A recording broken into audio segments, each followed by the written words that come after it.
جو اپنے 10ویں امام کی ولادت آپ کو تمام مراج اسلام علماء مومنین بالخصوص اپنے زمانے کے امام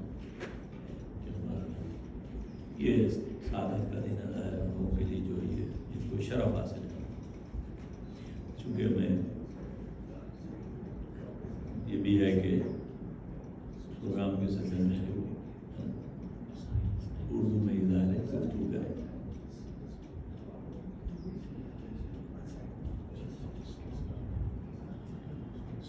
عقیدے میں جب ہم گفتگو کرتے ہیں امامت کے سلسلے میں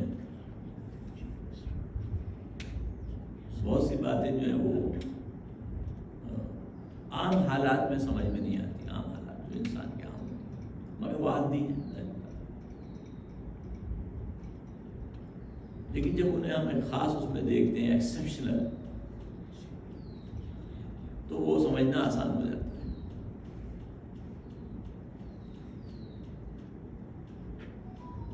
جسے آپ میریکل کہتے ہیں معجزات کہتے ہیں وہ ایکسیپشنل ہوتے ہیں وہ عام نہیں ہوتے.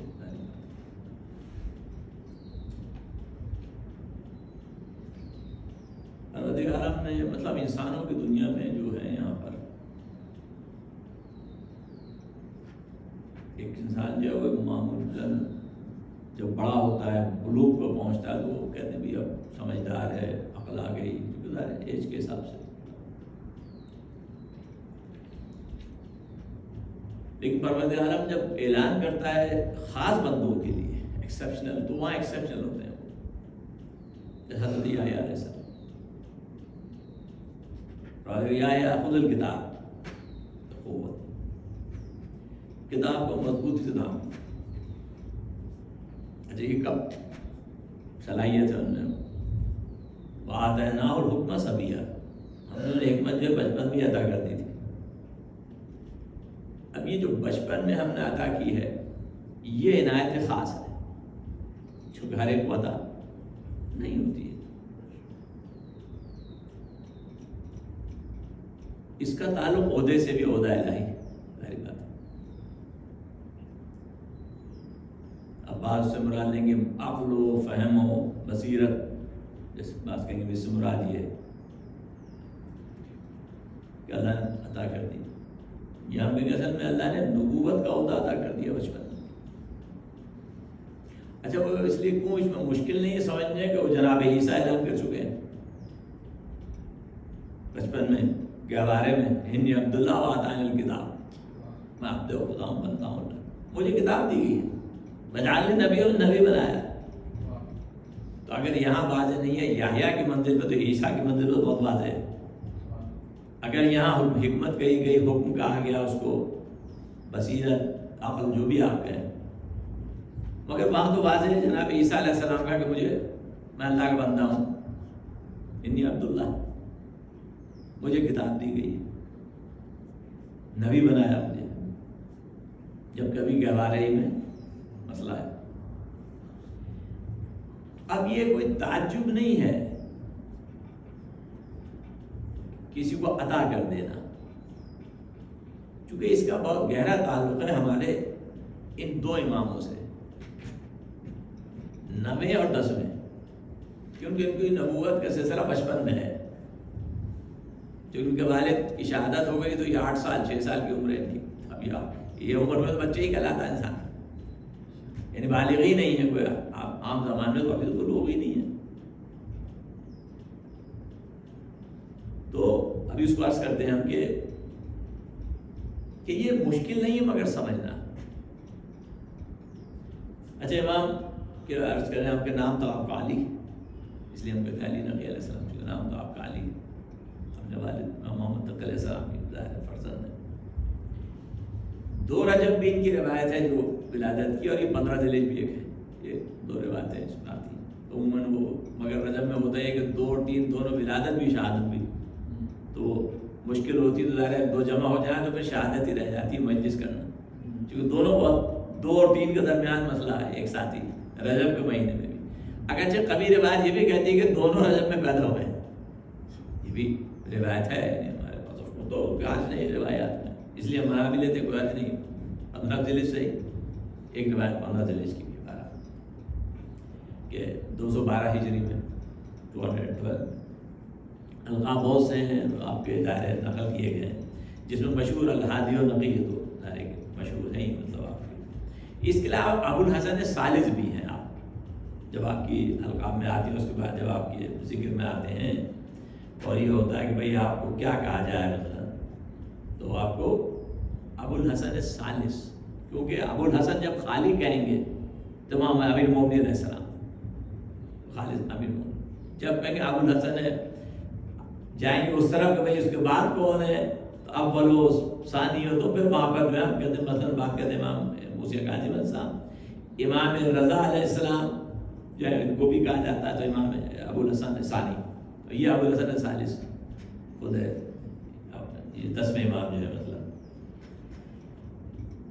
تو کنیتیں چونکہ ایک سے زیادہ بھی ہوتی ہیں، القاب بھی ظاہر ہوتے ہیں بہت زیادہ، تو القاب بہت زیادہ ہے ظاہری بات ہے. وہ نجیب بھی ہیں، مرتضیٰ بھی ہیں، ناصر بھی ہیں، عالم بھی ہیں، نقی بھی ہیں، منتخب بھی ہیں، منتجب بھی ہیں، طیب بھی ہیں، بہت سارے اس میں. لیکن جو معروف جس سے پہچانے جاتے ہیں وہ نقی اور عادی، یہ مقام ہر شخص نے جانتا ہے، اس حوالے سے مطلب جانتا ہے آپ کو. لہٰذا یہ اول و ثانی و ثالث اس طرح بیان کیا جاتا ہے. تو ابو الحسن خالی ہوں گے تو امام علی، اول ہوں گے تو امام موسیٰ بن جعفر، ثانی ہوں گے تو امام رضا، ثالث ہوں گے تو امام 10ویں امام، اگر اس میں لگا ہوا ساتھ میں مطلب اس کے. تو یہ ایک طرح سے بھی عموماً پہچان کی جاتی ہے. اب جو ذکر ہو رہا ہے کہ کیوں یہ ایسا ہوتا ہے مثلا کہ آیا پروردگار عالم اعلان کر دیتا ہے بچپن میں، تو ہوتا ہے اس کو آپ سمجھیں کہ اب ہم یہاں اپنے بچوں کو دیکھیں دنیا میں تو کچھ آپ کو ایکسیپشنل بچے نظر آ جاتے ہیں. ایک عام بچہ ہے جو نارملی صلاحیت ہوتی ہے اس کے پڑھنے کی، مثلا آپ اسکولوں میں بھی دیکھتے ہیں ایک بچہ سب میں ایکسیپشنل ہو جاتا ہے، وہ پتہ چلا کہ دوسرا تو 5ویں وہ 10ویں پہنچ گیا. اچھا امریکہ میں تو ممکن بھی ہے امداد دے دے کہ آپ کو علاوہ ہے کہ آپ جا سکتے ہیں آگے، دوسرے ممالک میں نہیں ہوتا وہ نہیں یہیں رہنا ہے آپ کو، لیکن یہ اس کا موقع ہے کہ آپ جا سکتے ہیں. تو آپ ہائر ڈگریز میں بھی آپ جا سکتے ہیں درجوں کے اندر، کیونکہ ایکسیپشنل ہے اس کے اندر ایک چیز صلاحیت ہوتی ہے. بعض بچوں کو ہم نظر آتا ہے یہاں پر کہ بھئی ہاں بعض بچے جو ایکسیپشنل ہے ان میں یہ آپ خود بھی دیکھتے ہیں، بعض بچوں کو بڑی صلاحیت ہوتی ہے، دوسرے حیران رہ جاتے ہیں. وہ 5 سال میں بڑے ایکسیپشنل باتیں کرتے ہیں، بڑی باتیں کرتے ہیں، علم یہ گہری یعنی مطالعہ بھی کرتے ہیں، ان میں صلاحیت ہوتی ہے. آپ آبزرو کرتے ہیں، آپ آج کی دنیا میں تو نظر آتا ہے آپ کو. ہمارے کتنے ایسے بچے دیکھے قرآن کے ایسے حافظ ہوئے کہ وہ بڑے بڑے نہیں ہیں. ایران میں آپ نے دیکھا بچپن میں اتنے ہو گئے تربیت کہ وہ آپ پورا قرآن آپ کہیں سے پوچھ رہے ہیں، پھر نہج البلاغہ بچوں سے آپ پوچھ رہے ہیں، کسی جگہ سے پوچھ رہے ہیں، تو آپ حیران ہوتے ہیں کہ بھائی یہ بچے کیونکہ یہ بچے ایکسیپشنل ہیں، یعنی ان کے اندر ایک صلاحیت تھی جس کو اجاگر کیا تو وہ نکل سامنے آ گئی.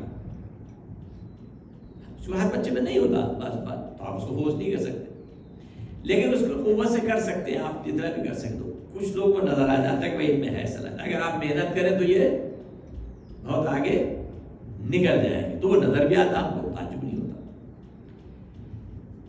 اس لیے یہ کوئی تعجب کی بات نہیں کہ کوئی بچہ دوسرے بچوں سے بہت آگے نکل گیا. اور ہم روز تو کوئی اس میں اشکال کر ہی نہیں سکتے. ایک بچہ 1 سال کے بعد بولنے لگتا ہے، عیسیٰ کے ہمارے بول رہے ہیں، تو وہ جو پروسیس تھا 1 سال کا وہ 1 سیکنڈ میں طے ہو گیا. کرنے والا تو اللہ ہے، وہ اللہ جس نے برین میں صلاحیت رکھی ہے بچے کی ڈیولپ ہونے کی اور صلاحیت بولنے کی، وہ سال لے لیتا ہے. اللہ چاہے وہ 1 سیکنڈ میں طے ہو سکتا ہے، ورنہ پھر میریکل کیوں کہلائے گا؟ اس کو موزہ ہی کیوں کہیں گے؟ اگر کوئی چیز تدریجاً ہو اپنے ٹائم میں جتنا ٹائم ہے تو پھر اس کو موزہ کہاں کہیں گے؟ وہ سبھی بچے بولنے لگتے ہیں آپ کہیں گے. میریکل وہی ہوگا جو سب نہیں بولتے یہ بولے گا کہ بھئی یہ حکم خدا اس نے وہ پروسیس کو تیز کر دیا اس کے سیکھنے کے ڈیولپمنٹ کے. وہ 1 سیکنڈ میں ڈیولپ ہو جائے گا. جو 1 سال میں بچہ لیتا ہے آرڈنری بچہ 2 سال میں لیتا ہے ٹائم، وہ نہیں لے گا چونکہ وہ خدا کی طرف سے اس کو کر دیا گیا. ظاہر امامت و نبوت اسی میں آتی ہے، امامت نبوت اسی میں سے آتی ہے جہاں ایکسیپشنل ہوتا ہے، جہاں اللہ کچھ یہ دکھاتا ہے کہ بھئی ہماری صلاحیت اور طاقت کیا ہے. اسی کو میریکل اسی کو کہتے ہیں، موزہ اسی کو کہتے ہیں، ورنہ موزہ ہی کیوں ہوگا؟ ایک پھل جو ہے مثلا وہ 1 سال لیتا ہے ایک درخت پھل دینے میں. سوال یہ، اب ایک سوکھے ہوا درخت پہ اگر نبی ہاتھ رکھتے ہوئے سیکنڈ میں پھل آ گئے، ناممکن تو نہیں ہے. 1 سال لگتا ہے، مگر تو پھر موزے ہی کہا ہوگا 2 سال لگائے گا. اگر 1 سال کے بعد یہ تو پتے آنے اب پھول آنے درخت آنے، وہ موزہ کا تو ہوتا ہی ہے یہی ہے. مگر اس پروسیس کو فاسٹ کر دینا یہ خدا کا کام ہے.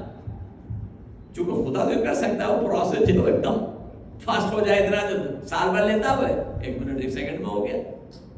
پیغمبر نے ہاتھ رکھا درخت ہرا بھرا ہو گیا، پھل بھی آنے لگ گیا. اس میں خلاف عقل کون سی بات ہے؟ یہ عام خالق عادت ہے. یہ ایسا عموماً ہوتا ہے جو ٹائم لے گا، لیکن وہ اگر موزہ ہوگا تو ٹائم لے گا. اس کو پروسیس طے ہو گیا جو ہونا تھا اس کا، وہ اس میں بھی مطلب ہمارے پودے جو ہیں مطلب سوکھ گئے بھی ٹائم لیں گے. اب آہستہ آہستہ اسپرنگ میں ہرے بھرے ہو گئے. لیکن اگر اسے موزہ کرنا ہو تو وہ اسی 1 سیکنڈ میں پھر سے ہو گیا ہرا. اس سے پہلے کہ اسپرنگ آئے یہ موزہ ہوگا. تو یہ مگر یہ خدا کی طرف نسبت پھر کوئی مشکل ہی نہیں ہے، چونکہ مسئلہ اللہ کی طرف سے ہوتا ہے. اسی لیے کہا یحییٰ کو ہم نے بچپن ہی میں عطا کر دیا، ہم نے عطا کیا. اب قرآن کہتا ہے انسان شعور میں جب آتا ہے اس کو کم از کم 40 سال کی عمر چاہیے، پختہ انسان جسے کہ حتی اذا بلغ اشدہ و بلغ 40 سنہ. یہ جب انسان جو ہے وہ رشد کامل اس میں ہوا وہ 40 سال کا ہو گیا. اب قرآن کہہ رہا ہے 40 سال کی عمر انسان جو کامل ہو جاتا ہے رشد کامل. لیکن جو بچپن میں چاہے وہ میڈیکل ہو تو بچپن میں کوئی ہوگا. ہم پریشان کہاں ہوتے ہیں جب ہم کہیں کہ بھائی یہ اتنے چھوٹی عمر میں، یہ چھوٹی عمر کا مطلب ہم کہتے ہیں یہ ابھی بلوغ پہ نہیں پہنچے، ان میں شعور نہیں ہے، صلاحیت نہیں ہے. یہ ہم پتہ ہے ہم کہ ان سے کیا پوچھیں. لیکن اگر وہی جواب دے دیں جو 40 سال والا دیتا، پھر ہم کیسے کہیں گے بھائی یہ تو بچے ہیں. یہ تو اس وقت اعتراض ہوگا جب یہ ہمارے سوال کا جواب نہ دیں. ہم کہیں بھائی بچے کہاں سے دیں گے، یہ کہاں سے دیں گے. جیسے ہم نے وہاں پڑھتے ہیں حضرت ان کے والد کے بارے میں محمد تقی علیہ السلام کے، وہاں اس نے سوچا کہ یہ باقی مسائل آدمی پڑھ لیتا ہے، چیزیں کتابیں سیکھ لیتا ہے، یہ آج کے مسائل کیا سمجھ میں آئیں گے. اب اس نے اندر میں ایک مشکل سوال رکھ دیا کہ بھائی حالت احرام میں کفارہ کیا ہوگا حاجی کا. اور اس کے جب انہوں نے اس کے وہ حساب لگایا بنایا کہ سوال ہی غلط ہے، نامکمل ہے، اس کی شقیں اتنی بنیں گی، یہ سوال تو مکمل ہی نہیں ہے بھائی. اب یہ حیران ہو گیا باقی کہ بھائی میرے اس کے بیان میں گمان میں نہیں تھا، سوال ہی نامکمل ہے. وہ کہہ رہا بھائی یہ کیسے طے ہوگا، اب یہ طے کرو پہلے کہ حج احرام کون سا تھا، حج کا تھا یا عمرے کا تھا، جانور تھا یا پرندہ تھا، بڑا تھا یا چھوٹا تھا، دن تھا یا رات تھی، آزاد تھا یا غلام تھا. انسان جس نے یہ کیا شرمندہ ہے شرمندہ نہیں ہے. یہ سوال ہی تمہارا حرم میں ہے یا حرم سے باہر ہے، کنڈیشن ہے. اب وہ حیران کہ بھائی کیا ہو گیا، میں نے تو پوچھ لیا کہ بچہ سمجھ کے پوچھا، یا تو فقیر کی سمجھ میں نہیں آ رہا کہ یہ سوال نامکمل ہے بھائی، اس کا جواب کیسے دیا جائے گا.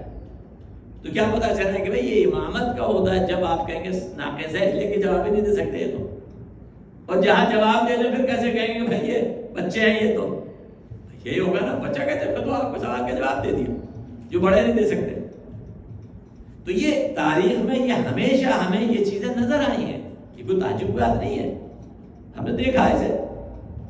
امام موسیٰ کاظم علیہ السلام کیا آپ روایت میں دیکھتے ہیں، اگر وہ آیا تھا فقیہ شہر آئے پوچھنے کے لیے چھٹے امام سے سوال، اور جواب ساتھ میں نے دیا جو بچے ہیں ابھی.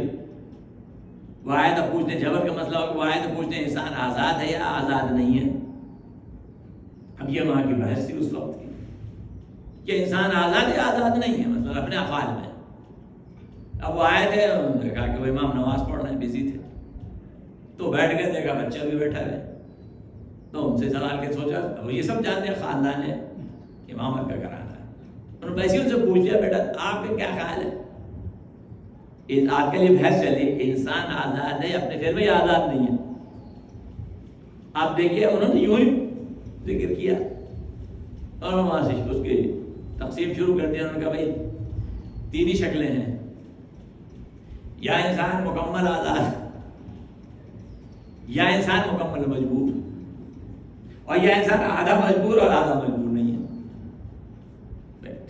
چوتھی شکل نہیں ہوگی۔ اگر مکمل مجبور ہے خدا سزا کیسے دے گا؟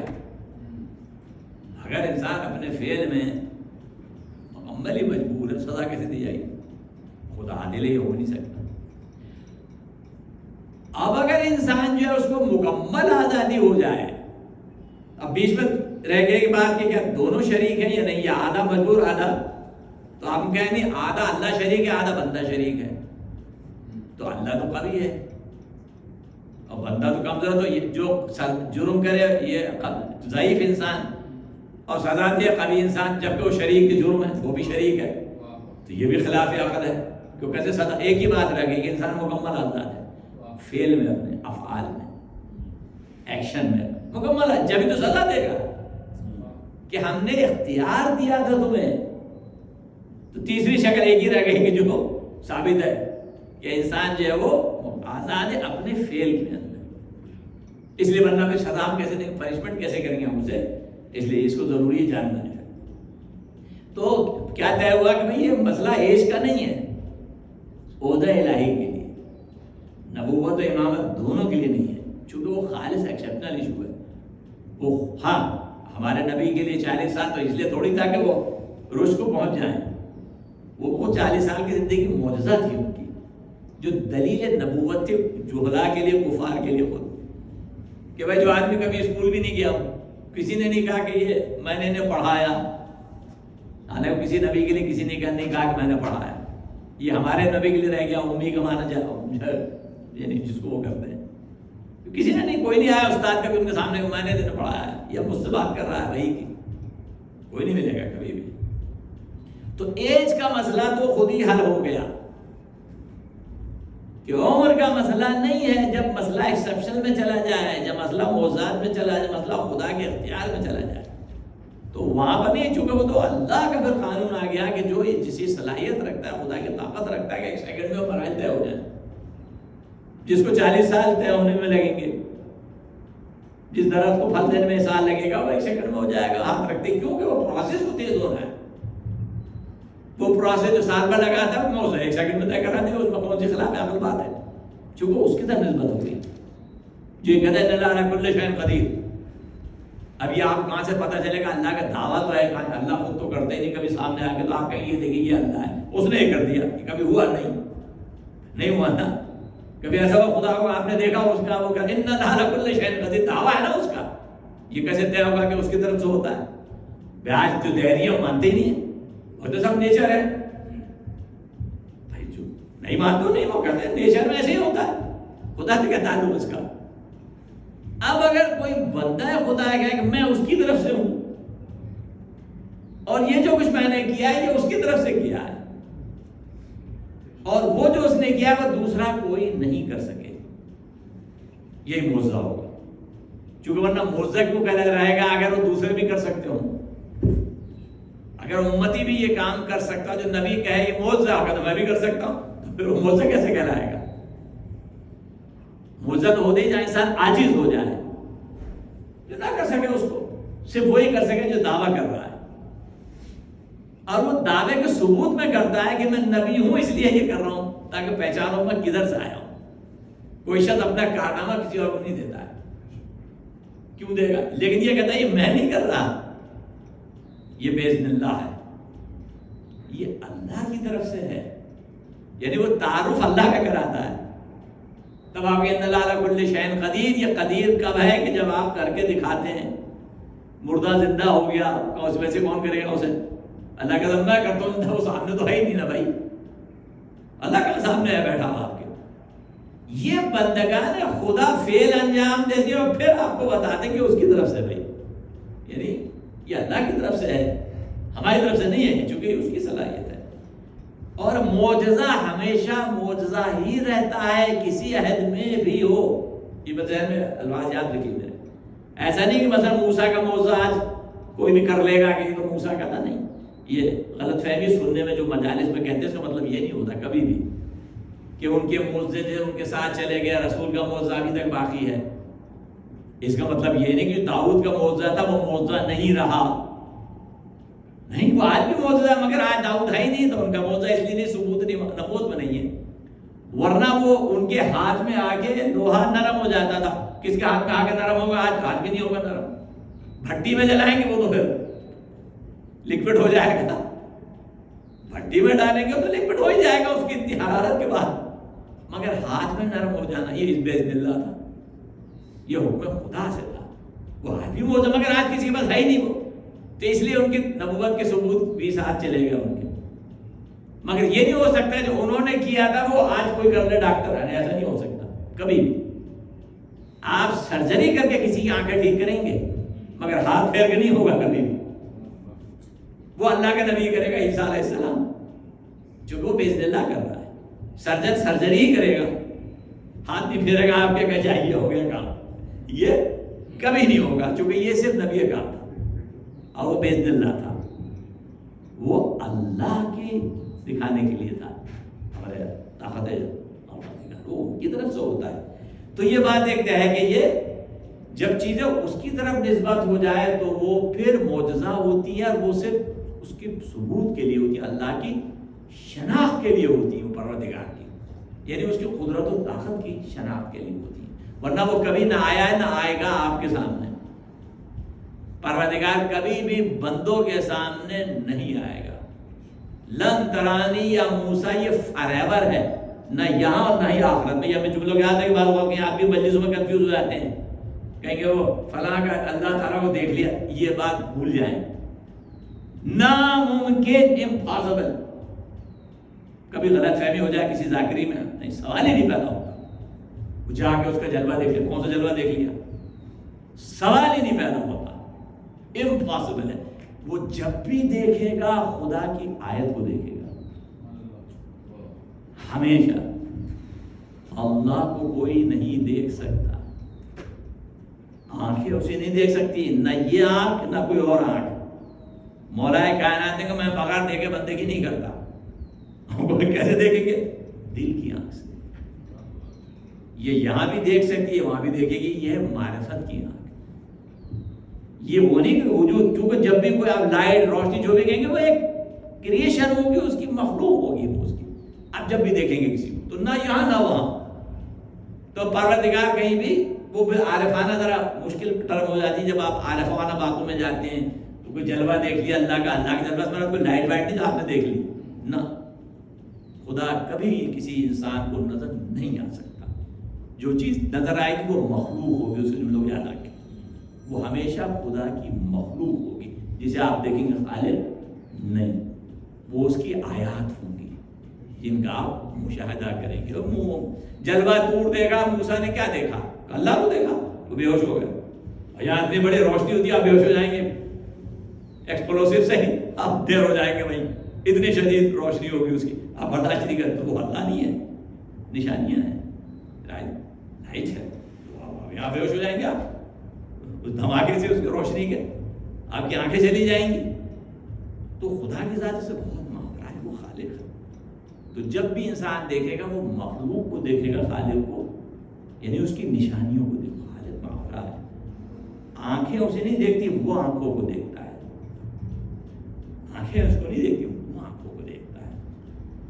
لہذا امام کی، ہمارے ان امام کے لیے جو سب سے بڑی چیز ہے وہ ہے معرفت امامت.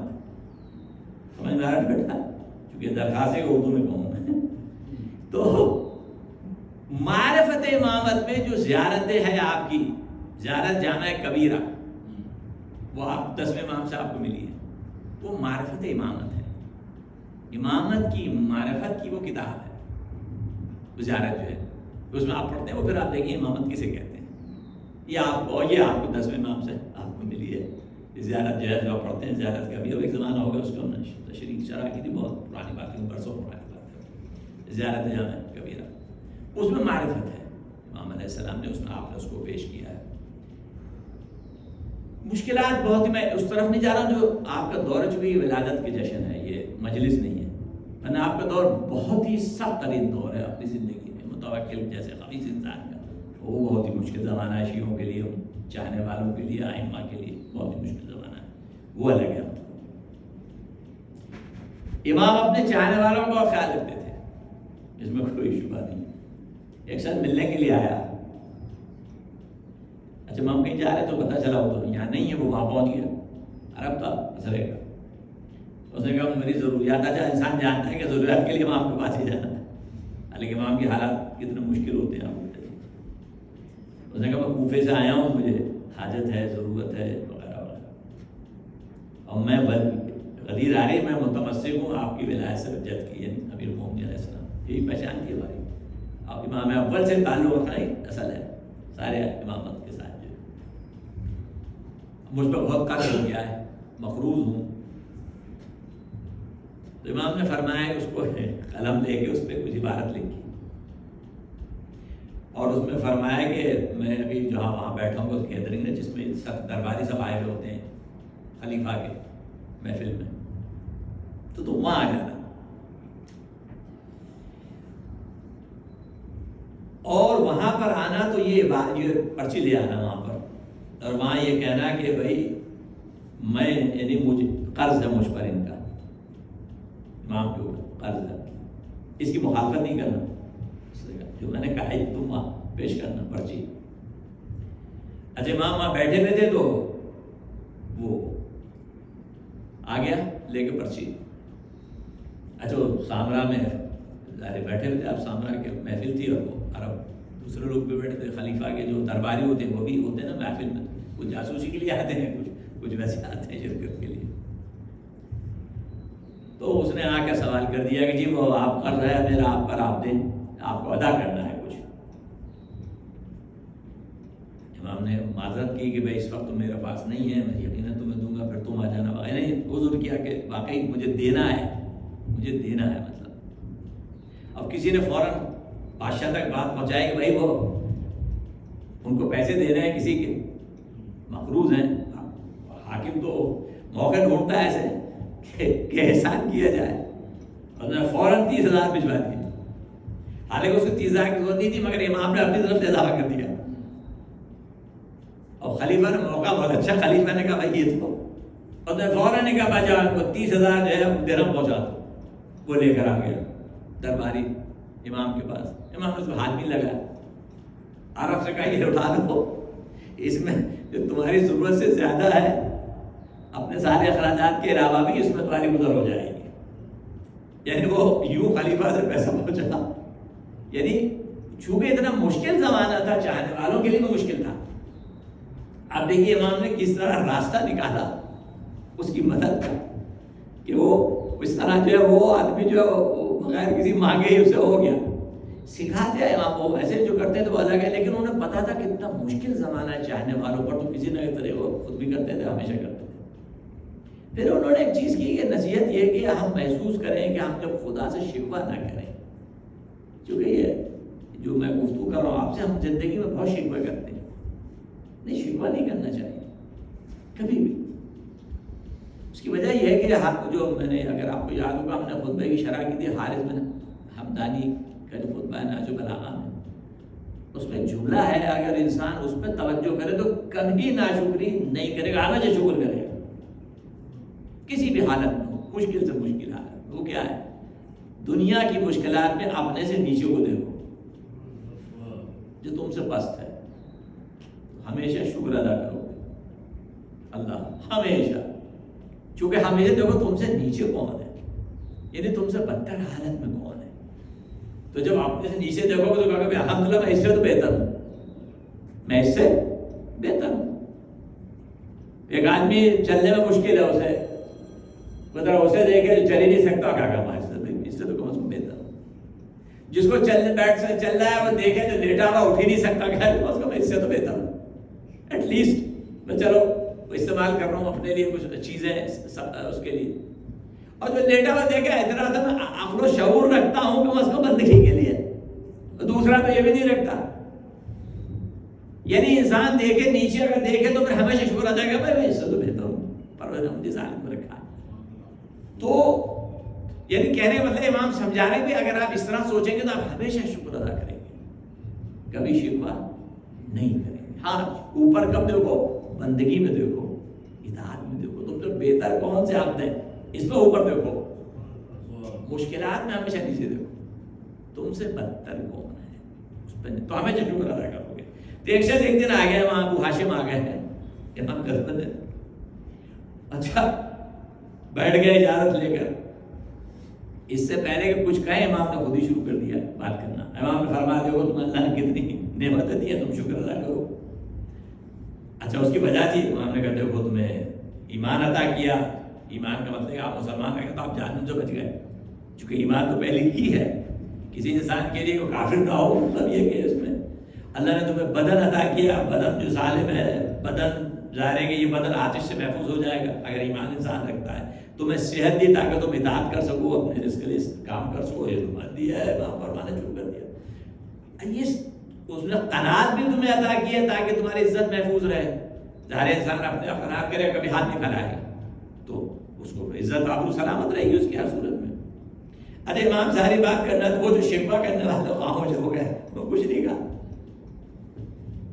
امام نے کہا ان کو بھائی لا کے 100 دینار دے دو. پھر فرمایا کہ یہ میں نے اس لیے تو پہلے بات کر دی کہ تم اس کا شکوہ نہ کرو جو شکوہ کرنے والے تھے یعنی اللہ کا شکوہ. تو میں نے تمہیں سمجھا دیا کہ تم شکوہ نہیں کرنا اس لیے کہ اتنا کچھ عطا کیا. تو ہم وہ دیکھتے ہیں جو ہمیں نہیں ملا ہے. ہم وہ نہیں دیکھتے جو ہمیں مل چکا ہے کہ ہم وہ ڈیزرو کرتے ہیں جو ہمیں ملا ہوا ہے.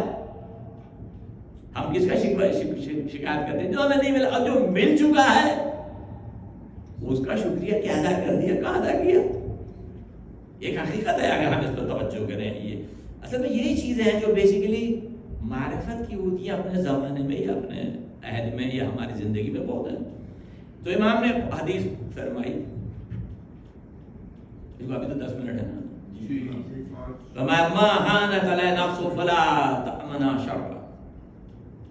کتنے ٹائم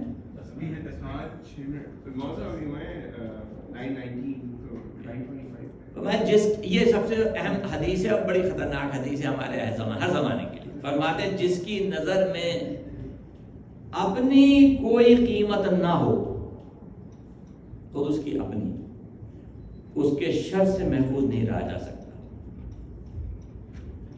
جو شخص اپنی خود عزت نہیں کرتا اور کرے جس شخص کی نگاہ میں اپنا کوئی مقام نہیں ہے اس کے شر سے خود کو محفوظ کبھی نہیں سمجھتا. یعنی جو شخص اپنے ذلیل ہونے کو پرواہ نہیں کرتا اس سے کوئی محفوظ نہیں رہ سکتا اس کے شر سے. جس کی نظر میں خود اپنی عزت نہ ہو خود دوسری عزت کا مطلب ہے اپنی عزت کی چیزیں پرواہ نہیں ہے. ہوا کرے لوگ مجھے گالی دیتے تو یہ کرے یعنی اگر کہ طے کر لے کوئی انسان مطلب پرواہ نہیں ہے کوئی کچھ کہہ رہا ہے ہمیں کیسے ہم تو یہی کریں گے تو اس کو کبھی بھی اس سے آپ محفوظ نہ سمجھیں اپنے آپ کو. خطرناک مطلب جو وہ اپنی عزت نہیں کرتا تو آپ کی عزت کون سی تو فکر رہے گی بھائی. جس کو اپنی کوئی نہیں تاریخ میں سے کتنے واقعات آپ کے سامنے موجود ہیں کرداروں کے ان کی اپنی کوئی عزت نہیں تھی تو انہوں نے وہ ہر کام کیا جو آپ کہیں بھائی یہ کیسے ہو سکتا ہے چونکہ اس کو اپنی کوئی عزت نہیں ہے. خالق کہتا ہے ہم نے تمہیں عزت دی ہے خلقت الاشیاء لاجلک وخلقتک لاجلی. میں نے چیزیں جو کائنات کی پیدا کی ہیں تمہارے لیے تمہیں اپنے لیے پیدا کی. اب کوئی انسان اس شرف کو ہی نہ سمجھا کر وہ پس سمجھے اپنے آپ کو. وہ کہتا میں نے تمہیں سارے ملائکہ کو سب مسجود کرا دیا تمہیں یعنی آدم علیہ السلام تو آبا ہیں سب کے ابا ہیں یعنی سب سے افضل کر دیا کہ سجدہ کرو اور انسان کا نہیں میں تو پستی کروں گا اپنے لیے. اچھا کب ہوتا ہے جب انسان خود خواہشات پہ ڈوب جاتا ہے ڈیزائر کو لو ڈیزائر میں تو پھر عزت پرواہ نہیں ہوتی اس کی. اس لیے فرماتے ہیں من کرمت نفسا لم یہنوا بالشہوات. جو کسی چیز کے قابل سمجھتا ہے وہ ادنا خواہشات جو اس کو ذلیل کر دیتی کمزور کر دیتی. اگر کسی نے ساری خواہش اسی میں شہوتوں میں ہی ہے ڈیزائر اسی کے اندر ہے لو ڈیزائر میں ہی ہے تو اس کے لیے پھر کرامت نفس کوئی چیز نہیں ہے. وہ بیچ دے گا اپنا اس کے اندر اس کی اہمیت ہی نہیں ہے. تو یہ اہم ترین مسئلہ ہے انسان کے کمال کے لیے کہ جب تک انسان اس بات کو نہیں سمجھے گا کہ اس کی اپنی کوئی عزت ہے وہ خطرناک ہے معاشرے کے لیے فساد کے لیے. وہ معاشرے میں ہر فساد کرے گا چونکہ اس کو کوئی اپنی عزت نہیں ہے تو وہ صاحبان عزت کیا سمجھے گا ان کی کوئی عزت ہے اس کے اپنی اس کے نزدیک اس کی کوئی عزت ہی نہیں ہے. جہاں چاہے ہاتھ پھیلا دے گا جہاں چاہے گا اپنا سودا کر دے گا اور تاریخ اس بات کی گواہ ہے ہمارے موجود ہے. وہ امیر شام پیسے بانٹ رہا تھا اچھا وہ لائن لگی ہوئی تھی ان کے پیچھے، تو جو ایک شخص کو اس نے دیا ہوگا، جو پیچھے والا اس کو کچھ دیکھا کچھ کم تھا، وہ کہنے لگا مجھے اس سے زیادہ دیا، مجھے کم دیا ہے. وہ کہنے لگا اس نے اپنا دین بھی بیچا ہے، اس کا میرا بھی خرید لو، پیسے اتنے ہی دو. یہ تاریخی ہے قائم ہے. اس نے کہا امیر شام دے تو مجھے بھی دے دو اتنے پیسے، دین میرا بھی دے دو. جو اس کے نزدیک اس کی کوئی عزت نہیں ہے، کوئی نفس کی وہ نہیں ہے، وقت نہیں ہے کوئی اس کے گرد جو ہے. تو یہ ایسے شخص کے ساتھ معاملہ ہے میں جو امام فرما رہے ہیں آپ. اچھا یہ بات کئی اماموں سے آ جاتی ہے، مطلب امام علی سے بھی آ جائے گی روایت، تو چونکہ ظاہر وہ نقل ہوتی ہے حدیث، تو اس میں کوئی ایسی تعجب کی بات نہیں ہے. سب سے بڑی چیز ہے اپنے آپ کو لو ڈیزائر سے باہر کرنا. جب تک انسان کے خواہشات نفسانی ان کو بک جائے گا. آزاد انسان ہے جو اس سے مقرر ہو کہ بھائی خواہشات کے لیے خود کو نہیں بیچا جائے گا. ہے تو ٹھیک، نہیں ہے تو بھی کچھ نہیں، ہر حالت میں ہم شکر کریں گے اس کا. وہ پھر انسان جو ہے اپنے آپ کو سودا اپنا نہیں کرے گا. لیکن اگر کسی کی زندگی سے اس کو اپنے شکم کو بھرنا ہو، اپنی شہوت کو پورا کرنا، وہ انسان خطرناک ہے. پھر وہ معصیت بھی کرے گا. من کرو مطلع نفس لم یہنوا بالمعصیہ، مسئلہ نہیں کو اس کے لیے، وہ گناہ ہی کرے گا، اس کے لیے کوئی بھی ایسی چیز نہیں ہے. اور جو عزت نفس پر یقین رکھتا ہے وہ کبھی نہیں کرے. اس لیے مولا کائنات نے بھی اسی بات کو تاکید بھی کہ واکرم نفسک ان کل دن. یہ امام صلی اللہ علیہ وسلم کو جو فصیح ہوا ہم کو ہی ہے، بیسیکلی یہ اپنے چاہنے والوں کی ہے. ان کل دنیہ، ہر ذلت سے اپنے نفس کو بلند سمجھو. ہر ذلت اپنے نفس کو یعنی پاک سمجھو، نفس کو ذلیل نہیں کرو. وَإِن سَاقَتْكَ إِلَىٰ رَغَائِبٍ، چاہے وہ تمہیں اس چیز تک لے جائے جو آپ کو چاہیے، مگر نفس کو ذلیل نہیں کرنا اس کے حصول کے لیے، اس شے کے حاصل کرنے کے لیے جو تمہارا دل چاہتا ہے، مگر اپنے نفس کی قیمت میں نہیں، ذلیل کر کے نہیں اپنے نفس کو. یہ چیز تم کبھی بھی قبول نہیں کرنا. اس لیے وَإِنَّكَ لَن تَنْتَعْدَى بِمَا تَبْذُلُ مِن نَفْسِكَ عِوَضًا. اس کی وجہ یہ ہے کہ اپنے نفس کی عزت جو کھو دو گے اس کا بدل کبھی بھی حاصل نہیں کر سکتے. ذلت جو ہے وہ کبھی بھی انسان کو کچھ نہیں دیتی، ختم کر دیتی ہے. فرمانے میں اس کا کوئی بدل نہیں. اس لیے خواہشات تو ہوتی ہیں انسان کی، لیکن ان خواہشات کے لیے نفس کا سودا نہیں ہے، اس کی ذلت کبھی بھی نہیں کرنا. تو یہ جو سارے ائمہ کی بات کہتے ہیں، ظاہر بات ہے یہ امام اور دوسری امام سے کوئی فرق نہیں ہے. ظاہر بات ہے قرآن مجید میں بھی اس کی یہی مثال ہمارے سامنے دی ہیں.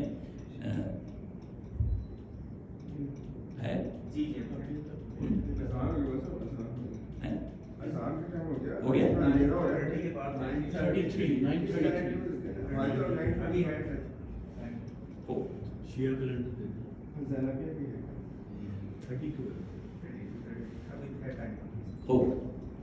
اور پروردگار عالم نے یعنی اسی چیز کو ہمارے سامنے پیش کیا کہ یہ ہمارے سامنے آج کی دنیا میں مطلب آپ یہ دیکھیں کہ یہ جو قتل عام ہو رہا ہے یہ کیوں ہے؟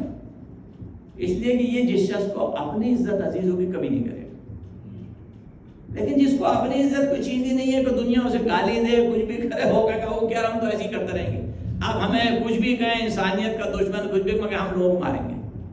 اب آج جو غازہ میں آپ دیکھ رہے ہو کیا ہے، عزت کوئی چیز ہی نہیں ہے ہمارے لیے. آپ گالیاں دیتے رہے، ساری دنیا گالی دے، ہوا کرے. ہم کہہ رہے ہیں انسان کے دشمن ہے جانوروں کا، کوئی بات نہیں.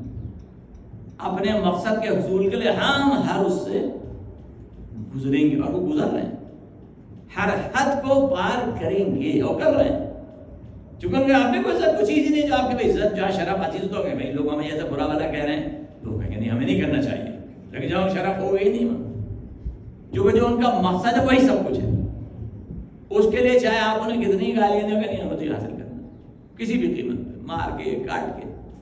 ابھی بلکہ مجھے پتا نہیں وہ خبریں صحیح ہیں کہ نہیں ہیں، لیکن وہ کچھ ایسی خبریں آتی شاید وہ حملہ ہو گیا، پتہ نہیں ہو گیا بہت اچھا ہو گیا، تو کافی بہت زبردست چل رہا ہے. اچھا تو ہمیں مگر میزائلز ہیں اچھا خاصا ڈیمیج. اس کی وجہ یہ ہے کہ یہ اس کے آثار پہلے سے تھے، چونکہ اس لیے کہ وہ سارے لوگوں کو انہوں نے وہاں سے نکال دیا تھا اپنی ایمبیسیز سے. تو جب بھی پتہ چل گیا کہ بھائی کچھ ہونے والا ہے، اس لیے وہ سارے انہوں نے خاص طور پہ عراق سے جب نکالا، سب سے اہم بات جب عراق سے نکالا، تو مرکز اپنا اتنا بڑا گرین جو ہے ہمارا سینٹر جو وہاں تو بڑا سمجھ بڑا مقبول، لیکن وہاں سے نکلنے کا مطلب یہ کہ انہیں خطرہ ہے تو وہ وہاں پر بھی. تو اب یہ جو ظاہر ہے اب یہ جب انسان یہاں پہنچتا ہے، جب اس کی عزت نفس کوئی چیز ہی نہیں ہے اس کے لیے، تو اس کی پرواہ نہیں کرتا. اپنے مقصد کے حصول کے لیے وہ ظلم کے ہر کام کرے گا. وہ ٹرمپ بیوقوف بنا رہا سب کو ڈھیل کے کہ وہ ہاں میں تو نہیں چاہتا ہوں, ہم نے تمہاری تو ڈیل چل رہی, لیکن وہی کر سکتا ہے. او بھائی اسرائیل کچھ نہیں کر سکتا تمہاری مدد کے بغیر, کبھی اسرائیل کچھ نہیں کر سکتا یو ایس کی حمایت کے بغیر. سارے نہیں بتا, یہ ہمیشہ آپ سنتے ہی خطبے میں امپاسبل. جب تک آپ سپورٹر نہیں ہوں گے وہ بچوں کو بھی قتل کرے گا, عورتوں کو قتل کرے گا, سب کرے گا, اور جہاں چاہے حملے بھی کرے گا. تو یہ ہمارے سامنے یہ تاریخ ہے, اس کی ہسٹری ہے. چونکہ وہ عزت نام کی کوئی چیز ہی نہیں ہے, ان کی عزت یہ کیا ہوتی ہے. لیکن جو لوگ عزت سمجھتے ہیں وہ جانتے ہیں کہ کسی شخص کو بھی اگر ایسے ناموں سے نوازا جائے پسند نہیں کرے گا جو انسانیت کے خلاف ہو, سوائے اس شخص کے جو خود میں انسانیت رکھتے ہی نہ ہو. تاریخ نامہ ہم نے پیش کیا کیسے شخصیات کو, زید بن امیہ ناجائز بچہ تھا, اس کا باپ بھی ناجائز تھا زیاد, ابو عبداللہ زید بھی ناجائز تھا. ایسے لوگوں کی عزت کیا پرواہ, ان کی عزت کو مانا نہیں تھی. اس نے وہ سارے ظلم کیے جو ہو سکتے تھے, جو اس کی اپنی کوئی عزت نہیں تھی. اس کا رشتہ معاویہ نے اپنے ساتھ کیا تو اس لیے کیا تاکہ وہ ثابت کیا کہ پہلے کہ میں نے خود دیکھا زنا ہوتے یا ابو سفیان کی اولاد. یہ گواہی دی گئی باقاعدہ مجمع میں, یہ گواہی دی گئی. اب اس کے بعد میں کون سی عزت ہے. اب وہ گورنر بنا دیا, اس نے ہر کام کیا جو بھی بدترین ہو سکتا. اس کے بیٹے نے بھی وہی کیا, جو عبداللہ بن زید نے جو کوفے میں آیا وہی کام کیا. تو اگر کسی کے پاس عزت ہے, اپنی شرف ہے, تو کبھی یہ کام نہیں کرے گا. وہ ہمیشہ کیا کہنا ہے یہ تو شرف انسانیت کے خلاف. تو جو لوگ ظلم و فساد میں شامل ہوتے ہیں ان کے پاس نہ ان کی اپنی عزت ہے نہ ان کو اپنے آبا کی کوئی عزت ہو. اس لفظ سے خارج ہے. مگر یہ کہ ہر چیز جو ہے وہ اللہ کے ہاتھ میں ہے. انسان کو اپنے رب سے کبھی بھی مایوس نہیں ہونا چاہیے. یہ سب سے بڑی چیز ہے. مشکلات آتی ہیں دنیا میں, آ رہی ہیں الحمدللہ آ رہی ہیں, لیکن ان مشکلات کا حل ہے اس سے رجوع رکھنا. اور یہ امامت سے وابستگی جو ہے بہت بڑی چیز ہے, یاد رکھیں. یہی ہماری سب سے بڑی طاقت ہے, یہی ہماری سب سے بڑی قوت. شر اکٹھا ہو جائے کوئی بات نہیں ہے, خیر کا تو اللہ سے واسطہ ہے. جو اس سے رابطہ ہوتا ہے وہ کہتا ہے پرواہ نہیں کرو, مجھ سے وابستہ رہو, مجھ پہ یقین رکھو, مجھ پہ ایمان رکھو. فائنل فتح اسی کی ہوتی ہے جو اللہ سے وابستہ. جو لوگ بموں پہ یقین رکھتے ہیں, اسلحہ پہ یقین رکھتے ہیں, وہ عارضی ہوتا ہے, اس کی کوئی اہمیت نہیں ہوتی. آپ مار ہی دیں گے نا لوگوں کو, قومیں پھر کھڑی ہو جاتی ہیں. جو وہ اپنی عزت کو پہچانتی ہیں, شرف کو پہچانتی ہیں. جو قومیں بک جاتی ہیں ان کی عزت ختم ہو جاتی ہے. عزتیں نہیں خریدی جا سکتی, عزتیں کبھی بھی نہیں خریدی جاتی. عزتیں مر کے نہیں جاتی, عزت زندہ رہنے سے چلی جاتی ہے اگر آدمی اصول چھوڑ دے. امام صاحب زندہ ہمیشہ زندہ رہیں, کیونکہ سر کاٹ لینے سے ذلت نہیں ہوتی ہے, سر جھکانے سے ہوتی ہے. اور کربلا نے کبھی نہیں سیکھا سر جھکانا. اس لیے جو موقف ہم لوگوں کا ہوتا ہے یا اہل بیت کے ماننے والا ہوگا اصولی ہوگا, اسے کوئی نہیں کہہ سکتا یہ غلطی ہے, یہ نہیں ہو سکتا. اس لیے جو لوگ یہ سمجھتے ہیں شاید کہ اس طرح شکست دے دیں گے, نہیں, یہ شکست نہیں دے سکتے. شکست ہوتی ہے نظریے کو چھوڑ دینے کے نام سے. انسانیت کا پیغام ہے, اہل بیت کے ماننے والے کو ہمیشہ رہے گا اور آج بھی, اور فتح اسی کی ہوگی. یہ طے ہے چونکہ اللہ نے یہ کام کیا کہ اس سارے اس میں ہر آدمی پوچھے گا بھائی حق کیا ہے, وہ کہہ دے گا اب کس چیز کا تھا. باطل ہمیشہ منہ چھپاتا پھرے گا, چھپاتا پھر رہا ہے. تو انشاءاللہ مومنین کو مدد کرے گا, ان کی جمہوریہ اسلامی کی حفاظت ہوگی, سارے مومنین جو ہیں ان کی حفاظت ہوگی. ہمارا کم سے کم کام یہی ہے اس میں تائید کرنا. حق حق ہے, حق کو کبھی کوئی شکست نہیں دے سکتا, یہ اللہ کا وعدہ ہے. بسم اللہ الرحمن الرحیم. وَعَصَرَ إِنَّ الْإِنسَانَ لَفِي خُسْرٍ إِلَّا الَّذِينَ آمَنُوا وَعَمِلُوا الصَّالِحَاتِ وَتَوَاصَوْا بِالْحَقِّ وَتَوَاصَوْا بِالصَّبْرِ.